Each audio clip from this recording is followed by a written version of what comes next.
Assalamualaikum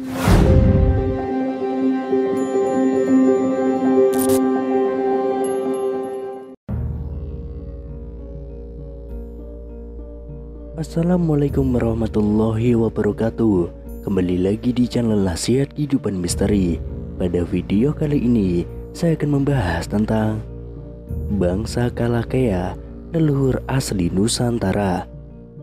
Di masa lalu Maharesi Walmiki dalam Ramayana dan Maharesi Vyasa dalam Mahabharata. Kisah ini lalu dituliskan pada sekitar 2500 sampai 1500 tahun sebelum Masehi. Telah menggambarkan tentang penguasa samudra, yaitu Baruna, yang istananya lebih indah dan lebih mewah bila dibandingkan dengan Indraloka atau tempat tinggalnya Dewa Indra. Anak-anak Baruna yaitu bangsa Kalakea sangat ditakuti karena sering mengusik dan menjara Indraloka yang ada di Amarawati. Bahkan Brahmaloka atau tempat tinggalnya Batara Brahma pun sempat diserbu oleh bangsa penghuni samudra tersebut. Kisah Ramayana dan Mahabharata itu sebenarnya terjadi jauh sebelum bangsa Arya mendiami tanah India. Sebelum dituliskan, kisah tersebut sudah disampaikan secara lisan dari generasi ke generasi selama kurun waktu yang sangat lama. Apa yang sampai kepada kita sekarang adalah hasil karya tulis dari begawan lain di masa ribuan tahun setelahnya. Jadi bukanlah asli karya tulis dari kedua Maharesi tersebut. Meskipun begitu, ceritanya tidak jauh berbeda dengan apa yang disampaikan oleh keduanya dulu. Lantas siapakah bangsa samudra itu? Mengapa sangat ditakuti oleh orang India kuno? Mereka itu adalah bangsa yang tinggal di Laut Selatan India atau yang sekarang termasuk dalam kawasan Nusantara, bernama Kalakea, sebab mereka itu keturunan dari Dewi Kalaka. Ciri-ciri fisik mereka ini lebih realistis lagi dijelaskan dalam legenda di India, yaitu dalam kisah Bahubali, dengan kulit yang berwarna hitam, rambut keriting, matanya lebar, hidungnya besar, sehingga mirip dengan gambaran manusia dari ras Melanesia. Jadi Ramayana dan Mahabharata sebenarnya sudah menganggap bahwa bangsa Kalakea yang tinggal di Laut Selatan India itu adalah orang Melanesia. Visualnya pun sudah digambarkan lebih jelas di film Bahubali, di mana bangsa Kalakea itu menyerang kerajaan Mahismati, dan oleh Raja Amarendra Bahubali mereka pun dapat dikalahkan. Nah, bangsa Kalakea ini digambarkan sebagai orang yang agresif. Kalau sudah menyerang naik ke daratan India, mereka akan berjumlah jutaan orang. Bahkan digambarkan sampai menyerang tempatnya Dewa Indra atau Indraloka di Amarawati dan menghancurkannya. Bahkan diceritakan pula bangsa Kalakea ini sampai menyerang Brahmaloka atau tempat bersemayamnya Batara Brahma. Sungguh bangsa yang luar biasa. Dalam mitologi Hindu disebutkan bangsa Kalakea ini termasuk dalam kelas Asura atau bukan dewa, tapi memiliki kemampuan yang setara dengan dewa. Mereka adalah klan Dewana yang kuat, ganas, dan juga kejam. Mereka ini adalah keturunan Kalaka, putri Vaisvanara. Vaisvanara memiliki 3 anak perempuan lainnya, yaitu Puloma, Upadanavi, dan Hayasira. Puloma adalah leluhur dari klan Dewana lain yang disebut Pauloma. Baik Kalaka dan Pauloma menikah dengan Maharesi Kasyapa, yang dengannya mereka melahirkan 60.000 Dewana yang terhormat. Lalu pada zaman Satya Yuga ada seorang Asura bernama Vetra.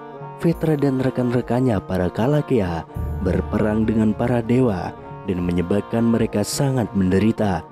Dewa Indra menjadi sedih dan Batara Wisnu membantunya dengan meminjamkan kekuatan. Para dewa lainnya juga merespon dengan turut meminjamkan sebagian dari kekuatan mereka sendiri. Para pengikut dewa-dewi pun mengikutinya dengan memberi energi mereka juga, memberikan Dewa Indra kekuatan yang cukup untuk menaklukkan Vetra. Dengan begitu akhirnya Dewa Indra berhasil membunuh Raja Asura tersebut. Mendapati hal tersebut, bangsa Kalakea yang tersisa melarikan diri dan bersembunyi di laut. di mana mereka lalu berkomplot melawan siapapun yang menjunjung tinggi kebenaran dan asketisme. Mereka akan tetap berada di lautan pada siang hari dan keluar pada malam hari untuk menyembelih dan mengonsumsi para resi dan brahmana di tengah-tengah praktik keagamaan.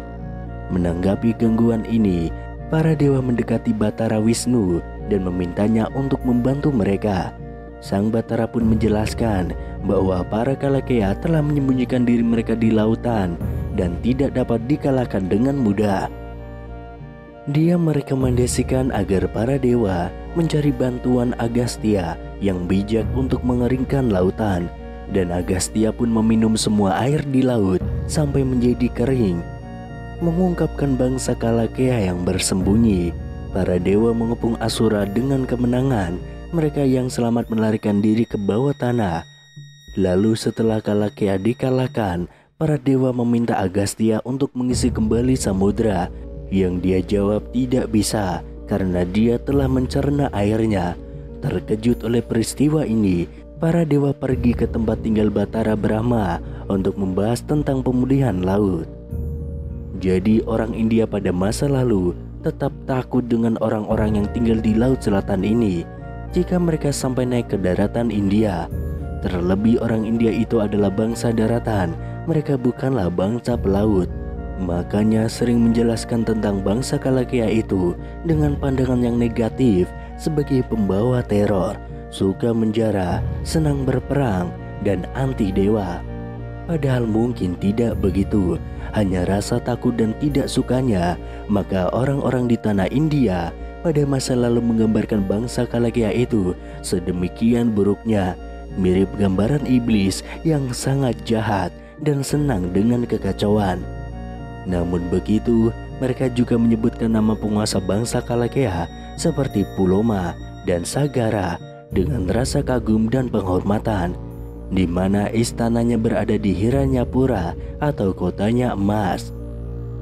Lalu jika mempelajari ilmu topografi fisik, maka kita akan mengetahui bahwa dahulu kala di sebuah kawasan Nusantara dihuni oleh ras Melanesia.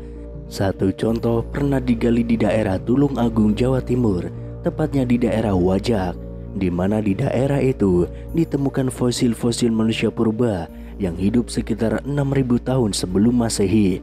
Setelah direkonstruksi, maka didapatkan sosok manusia dengan ciri-ciri ras Melanesia.